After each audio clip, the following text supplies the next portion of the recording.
আসসালামু আলাইকুম। সবাই যে যেখান থেকে আমাদের ভিডিও দেখছেন, আশা করছি সবাই ভালো আছেন, সুস্থ আছেন। আলহামদুলিল্লাহ আমরা অনেক ভালো আছি, কিন্তু মনটা ভীষণ খারাপ। 2 দিন থেকে আমার শাশুড়ি ভীষণ অসুস্থ, তো এখন মেডিকেলে ভর্তি আছে। আমি যেখানে থাকি এখান থেকে আমার শাশুড়ি যে মেডিকেল আছে এখান থেকে অনেক দূর, এই জন্য যাওয়া হয়নি। তো আজকে বিকেলে বাজার করে নিয়ে এলাম, রান্না করবো। আমার যতটুকু সামর্থ্য সে অনুযায়ী আমি বাজার করেছি। এখানে আমি পাটের শাক নিয়েছি, এখানে ব্রয়লার গোস্ত নিয়েছি, বরবটি নিয়েছি, আর হচ্ছে ঢেঁড়স। এগুলো কাউকে বরবটি ভাজি করবো, ঢেঁড়স ভাজি করবো, শাক ভাজি করবো, আর ব্রয়লার গোস্ত রান্না করে নিয়ে যাবো। তো এখন আমি সব কিছু কাটাকুটি করে রেখে দেবো, আর সকাল সকাল রান্না করে আমার শাশুড়ির কাছে নিয়ে যাবো। সবাই আমার শাশুড়ির জন্য দোয়া করবেন, উনি যেন তাড়াতাড়ি সুস্থ হয়ে যায়। এখন আমি কাটাকাটি শুরু করি। এই সামনে বাসন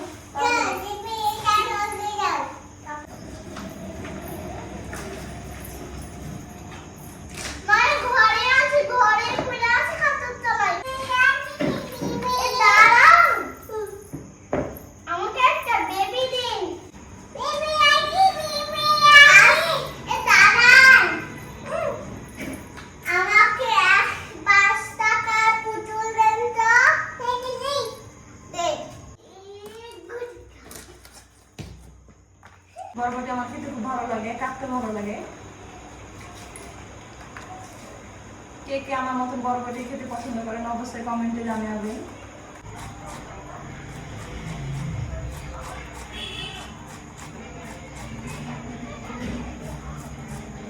আমার সব কাটাকুটি হয়ে গেছে, যে পাটি শাক সুন্দর করে বেছে নিয়েছি, ঢেঁড়স কাটা হয়ে গেছে, বরবটি কাটা হয়ে গেছে, গোস্ত কাটা নিয়েছি, আপনাদেরকে দেখালাম। এই যে পেঁয়াজ রসুন সব কাটা হয়েছে, তখন আমি এগুলো কাটা রেখে দেবো। সকাল হলে রান্না শুরু করে দেবো। চলো বিছানা, এখন আমরা ঘুমাবো। চলো আচ্ছা, বুঝতে হবে। হ্যাঁ হ্যাঁ, বুঝতে হবে। চলো চলো চলো, রেখে দিই। চলো চলো, রেখে দিই।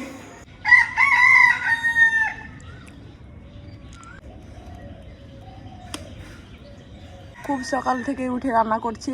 আমার চুলা দেখেন কত সুন্দর হয়ে জ্বলছে।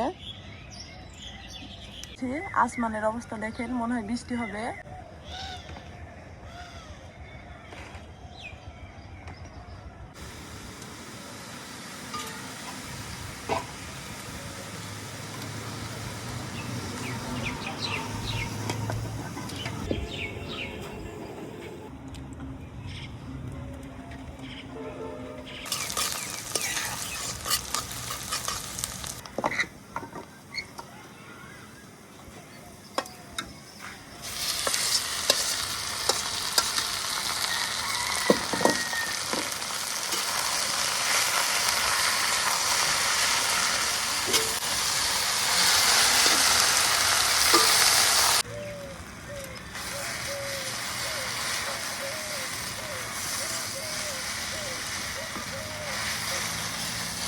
শাকগুলো হয়ে গেছে, এখন আমি নামিয়ে নেব।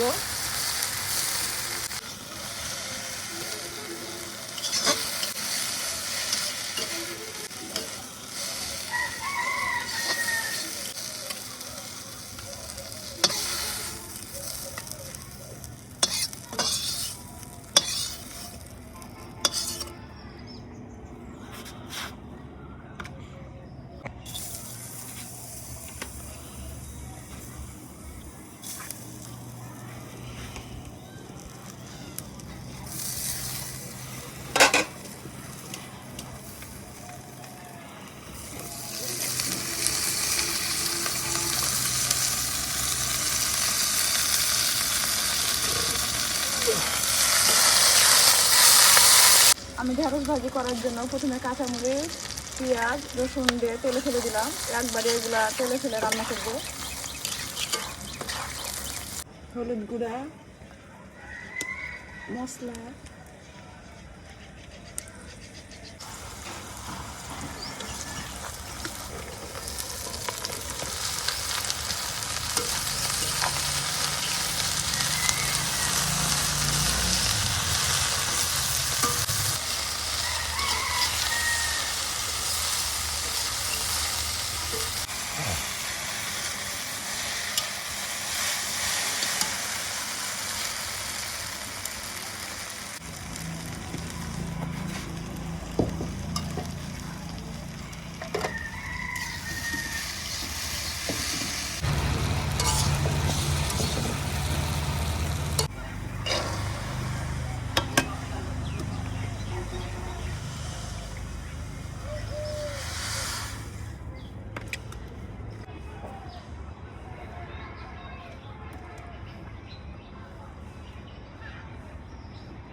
আম্মু গোস খাবেন?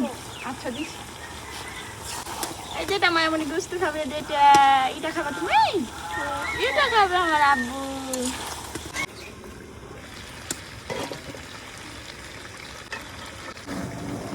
মায়ামণি হয়ে গেছে, এখন নামিয়ে নেবো। মায়ামণি তুমি গোস খাবে? দেখে নামো তো আব্বু, নামো নামো গোস নামাই, নামাই গোস নামাই।